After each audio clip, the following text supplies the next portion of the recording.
In the spring of 1911, a little girl walked out of her home in Chicago and never returned. Her disappearance shocked the city, drew thousands into a desperate search, and ended in a discovery that raised more questions than answers. Over a century later, the mystery remains unsolved.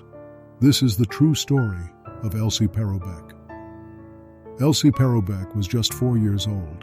She lived with her parents, Czech immigrants, in a working-class neighborhood of Chicago. She was one of several children in the family, described as lively, curious, and full of energy. On April 8, 1911, Elsie told her mother she wanted to visit her aunt, who lived only a short distance away. Her mother agreed, expecting her daughter to return soon. Along the way, Elsie met her 9-year-old cousin Josie. Together they joined a group of neighborhood children who stopped to watch an organ grinder. When the organ grinder left, the other children followed. Elsie stayed behind. From that moment, she was never seen alive again. When Elsie did not arrive at her aunt's home, her mother grew concerned. At first, she thought Elsie might be playing nearby. But as evening came and there was still no sign of her, worry turned to panic. Elsie's father reported her missing to the police. What followed was one of the largest child searches Chicago had seen at the time. Police officers, neighbors, and volunteers scoured the city. Canals were dragged, alleys were searched, and strangers were questioned. Newspapers carried the story on their front pages, and soon the case spread beyond Chicago. Rumors quickly took hold. Some believed Elsie had been kidnapped by outsiders. Others accused local Romani camps, a suspicion rooted more in prejudice than in fact. There were even whispers about criminal groups known as the Black Hand. Despite the theories, investigators found no real leads. Days stretched into weeks, and the unsolved Paroubek family could only wait in anguish. On May 9, 1911, nearly a month after Elsie disappeared, the mystery took a tragic turn.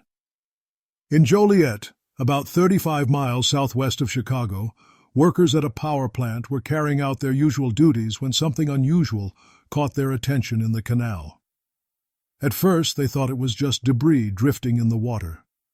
As they moved closer, they believed it might be the body of an animal. But when they finally pulled it from the water, the sight before them was far more disturbing. It was the body of a small child. The discovery immediately set off alarm across the city. Police were notified, and word quickly spread that a little girl's body had been found. Authorities contacted the Paroubek family to make the identification. When Elsie's father arrived, he was faced with every parent's worst nightmare. Some reports said her face was swollen and difficult to recognize, but he knew instantly it was his daughter. Her clothing matched exactly what she had been wearing the day she vanished: a white dress, stockings, and little black shoes. The news devastated the family. After weeks of holding on to hope, they were forced to face the reality that Elsie was gone. For the city, the discovery marked the end of the frantic search.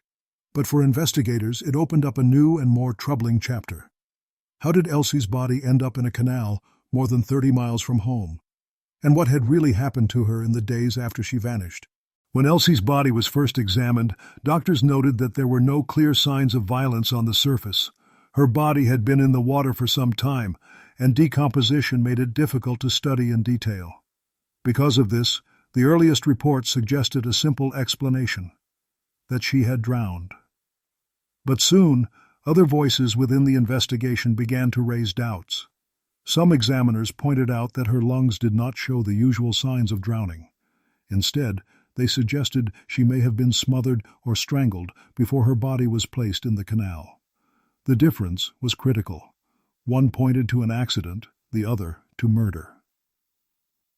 Confusion grew as conflicting reports reached the public.